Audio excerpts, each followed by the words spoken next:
Hello everyone, I am Anuj. I am preparing for banking exam. Let's do it together. तो कल मैंने IPS PO mains का paper दिया था। उसके बारे में हम यहाँ पे फुल रिव्यू करने वाले हैं कि कैसा पेपर गया, क्या क्या लेवल आया था, है ना। और डिफिकल्टी लेवल कैसा था, ठीक है, सबके बारे में डिस्कस करेंगे। तो सबसे पहले रीजनिंग पे ही आ जाते हैं। तो यहाँ पे मैंने सब अटेम्प्ट सब लिख रखे हैं, बताऊंगा मैं और कैसे मार्क्स मेरे बन रहे हैं, ठीक है। तो रीजनिंग की बात करें तो यहाँ पे पजल में आई थी, सर्कुलर सर्कुलर पजल आई थी, जिसमें 5 इन 5 आउट लोग देख रहे थे, उनको बैठाना था, ठीक है। ये बन गया था मेरा। और 6 पोस्ट वाला ये पजल थी, ये काफी इंटरेस्टिंग पजल आई थी एकदम। और ऐसी पजल मैंने मतलब मॉक में 1-2 बार ही देखी है, ठीक है। और अगर आप ध्यान से देखोगे तो मैंने चैनल पे वीडियो डाली थी, उस पर मैंने एक ऐसे करके पजल बनाई थी जिसमें एक स्टेडियम में लोग देख रहे हैं और वो ऐसे करके कुछ बैठे हैं, जिसमें पहली लाइन में 2 लोग बैठे हैं, फिर 3 लोग बैठे हैं, फिर 4 लोग बैठे हैं और उनको अरेंज करना था। तो उसी टाइप में ये पजल थी। 6 पोस्ट थी और 21 पीपल बैठ रहे थे, मतलब पहली पहली पोस्ट पे 1, 2, 3, 4, 5 ऐसे करके सो ऑन लास्ट तक 6% बैठ रहे थे, ठीक है। तो इनको आपको अरेंज करना था, ठीक है। इसी में टाइम लग गया मेरा, मतलब जो अगर पजल में अगर टाइम लगा है वो मेरा इसी पजल में टाइम लगा है, लेकिन वर्थ पजल बन गई थी। और एक 9% बैठे थे। 3 सिटीज दे रखी थी, उनके बारे में डेटा दे रखा था, ठीक है, कि कुछ लोग इसमें बैठे हैं, कुछ लोग 2 लोग इसमें बैठे हैं, ओनली 2 ओनली 4, ठीक है। और तो ये वाली पजल भी थी। ये मेरी पूरी बन नहीं पाई थी, ठीक है। मैंने मतलब बनाई थी और शायद इसके 1-2 क्वेश्चन मेरे रह गए थे लास्ट में। तो इसमें मेरा काफी टाइम वेस्ट चला गया था क्योंकि ये बन नहीं पा रही थी, तो मैंने इसको स्किप कर दिया था। डायरेक्शन का क्वेश्चन था, डायरेक्शन का क्वेश्चन काफी अच्छा था। इसमें मेरा सबसे पहले मैंने शायद इसी क्वेश्चन को करा था, इसमें मेरे 7 से 8 मिनट लग गया था, ठीक, सिर्फ बनने बनने में। बाकी क्वेश्चन करने में और टाइम लग गया था क्योंकि क्वेश्चन थोड़े इसके डिफिकल्ट थे, मॉडर्न लेवल कह सकते हो आप। दो बस थी पीक्यू, और वो 5-5 स्टॉप पे जा रही थी अपना अपना डायरेक्शन पे। और उसके उसके बारे में नीचे नोट्स भी दे रखा था, कोडेड कंडीशन दे रखी थी, ठीक है। सिंबल कुछ अल्फाबेट दे रखे थे, उनके अलग अलग मीनिंग था, नॉर्थ वेस्ट से करके मीनिंग था, डायरेक्शन के हिसाब से मीनिंग था। और वैसे ही मीनिंग से क्वेश्चन भी, मतलब जो क्वेश्चन उसमें पूछे थे उसी उसी नोट्स के हिसाब से ही पूछे थे, ठीक है। ये तो थोड़ा मुझे मॉडरेट लेवल लगा, इसके ऑप्शन मॉडरेट कह सकता हूँ। बाकी ये तो बनने में काफी कोई दिक्कत आई नहीं वैसे मुझे, ठीक है, क्योंकि बनता ही चला गया, डेटा काफी अच्छा दे रखा था इन लोगों ने। कोडेड ब्लड रिलेशन था, इसके साथ 3 क्वेश्चन थे, ये भी कर लिया था मैंने। 2 क्वेश्चन तो बहुत ही इजी, मतलब डायरेक्ट पूछ लिए थे। एक में सिंबल पूछा था, सिंबल टाइप में, जैसे कोडेड कोडेड फॉर्म में पूछा था उसने, ठीक है। आप लोग बताना आपका क्या क्या आंसर आया। कोडेड इनक्वालिटी थी, ठीक है, जिसको मतलब आता है वो जल्दी जल्दी कर लेगा, इसमें ज़्यादा टाइम लगाना नहीं है, ठीक। दो ही क्वेश्चन थे मेरे हिसाब से, मैं ज़्यादा ध्यान से देख नहीं पाया। 2 ही क्वेश्चन थे मुझे जहाँ तक याद आ रहा है। डेटा एफिशिएंसी के कुछ क्वेश्चन थे, इसमें चाइनीज कोडिंग थी। और 6% लीनियर रूम में बैठे हैं, उनको बताना था कि क्या आ रहा है क्या नहीं आ रहा है, ठीक है। क्रिटिकल रीजनिंग थी, क्रिटिकल रीजनिंग मैंने ज़्यादा पढ़ा नहीं है क्योंकि ये पार्ट में स्किप करता हूँ, इसको मैं ज़्यादा पढ़ता नहीं हूँ क्योंकि इसमें रिस्क नहीं लेना है, क्योंकि मेरा ज़्यादा गलत ही चला जाता है, ठीक है। और एक 9% की पजल थी जिसमें एज वाला आ रहा था फैक्टर, ठीक है। ये वाली मैंने पजल स्किप कर दी देखती, क्योंकि बन नहीं रही थी, एज निकालना थोड़ा सा मुश्किल हो रहा था मेरे लिए, ठीक है। और बाकी एक एक पजल आई थी ब्लड रिलेशन से, ठीक है। एक ब्लड रिलेशन पजल आई थी जो पैरेलल में आगे ऊपर नीचे दिख रहे हैं, और उसमें ब्लड रिलेशन था, तो उसको तो देखते स्किप कर दिया क्योंकि ये पजल मुझसे बन नहीं पाती, इसमें सिंबल्स का यूज करना पड़ता है जो मैं करना नहीं चाहता था। तो ये तो लास्ट में मैं देख रहा था, इसलिए इसलिए मैंने बिल्कुल नहीं बनाई, स्किप भी कर दिया था। बाकी मैंने मिसलेनियस पार्ट कराया और 2 ऊपर वाली पजल्स करी है, ठीक है। बाकी मैं अटेम्प्ट सबसे लास्ट में बताऊंगा। क्वांट में आते हैं, क्वांट तो भाई पूछो मत, जिसने करा है उसको पता है, क्योंकि इसमें 10 क्वेश्चन करना भी मतलब बिल्कुल, मतलब हो ही नहीं पा रहे थे, बिल्कुल हो ही नहीं पा रहे थे, ठीक है।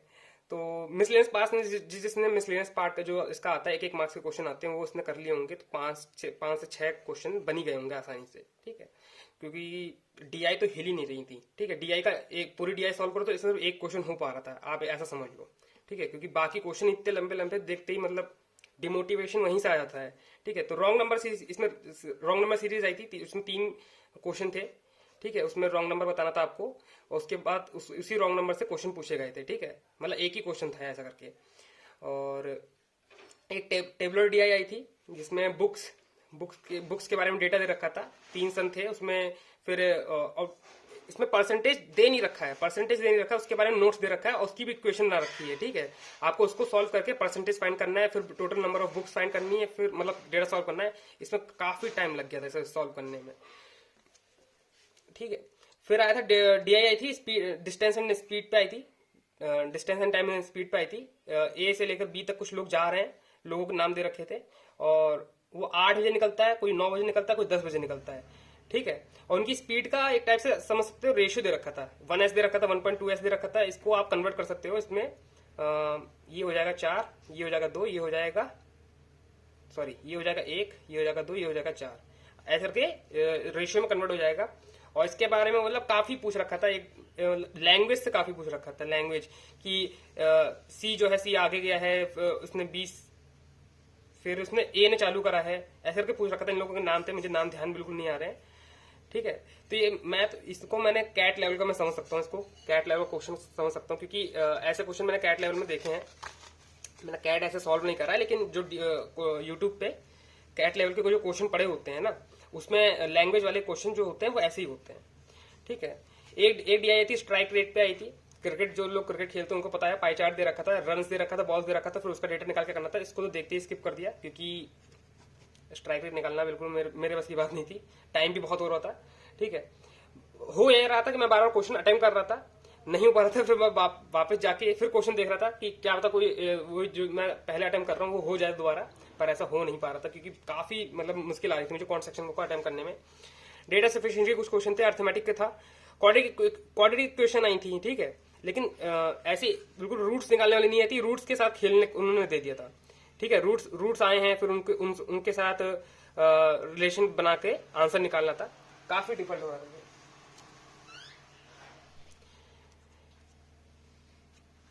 ठीक है। तो ये कुछ क्वांट का सेक्शन था।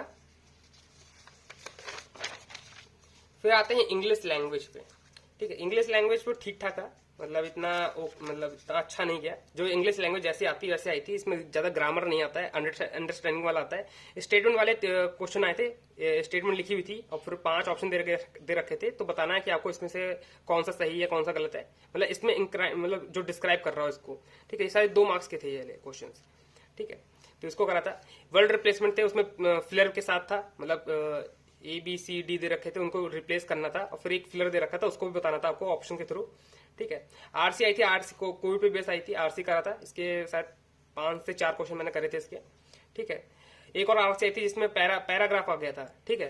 पहला पैराग्राफ आया था, उससे रिलेटेड कुछ क्वेश्चन थे, बोल्ड में कुछ दे रखा था उनका, ठीक है। फ्रेज थे या फिर ईडियम थे, मुझे ध्यान नहीं आ रहा है, तो उनके बारे में क्वेश्चन पूछ रखा था। दो पैराग्राफ में आरसी आई थी ये वाला, ठीक है। तो इंग्लिश का सेक्शन कह सकते हैं आप, इतना अच्छा मेरा गया नहीं, मेरा तो नहीं गया, आप लोग बता देना आपका कैसा गया। जनरल अवेयरनेस तो इजी आया था, क्योंकि डायरेक्ट क्वेश्चन आए थे इसमें, स्टेटमेंट वाले बड़े क्वेश्चन नहीं आए थे, जो मैंने पिछले साल SBI में देखे थे, पर वैसा क्वेश्चन नहीं आया था इसमें डायरेक्ट क्वेश्चन आए थे। ब्लू फ्लैग वाला आया था क्वेश्चन, ठीक है। ये एयरक्राफ्ट वाला कंपनी का क्वेश्चन आया था। SCO कल्चर का कैपिटल का क्वेश्चन आया, जो मैंने ये क्वेश्चन लिख रखे हैं, जो मुझे याद आ रहे हैं, ठीक है, जो मैं करके आया हूँ वो वही है, बाकी सब मैंने जो गेस करे थे। क्योंकि होता ये है कि जब आप वहां पे बैठते हो तो ऑप्शन देख के आपको पता चलता है कि हाँ कौन से क्वेश्चन आपके लग रहे हैं, मतलब ऑप्शन जाने पहचाने हैं इस क्वेश्चन के थ्रू, तो मैं उसी पे टिक करके आ गया हूँ, ठीक है।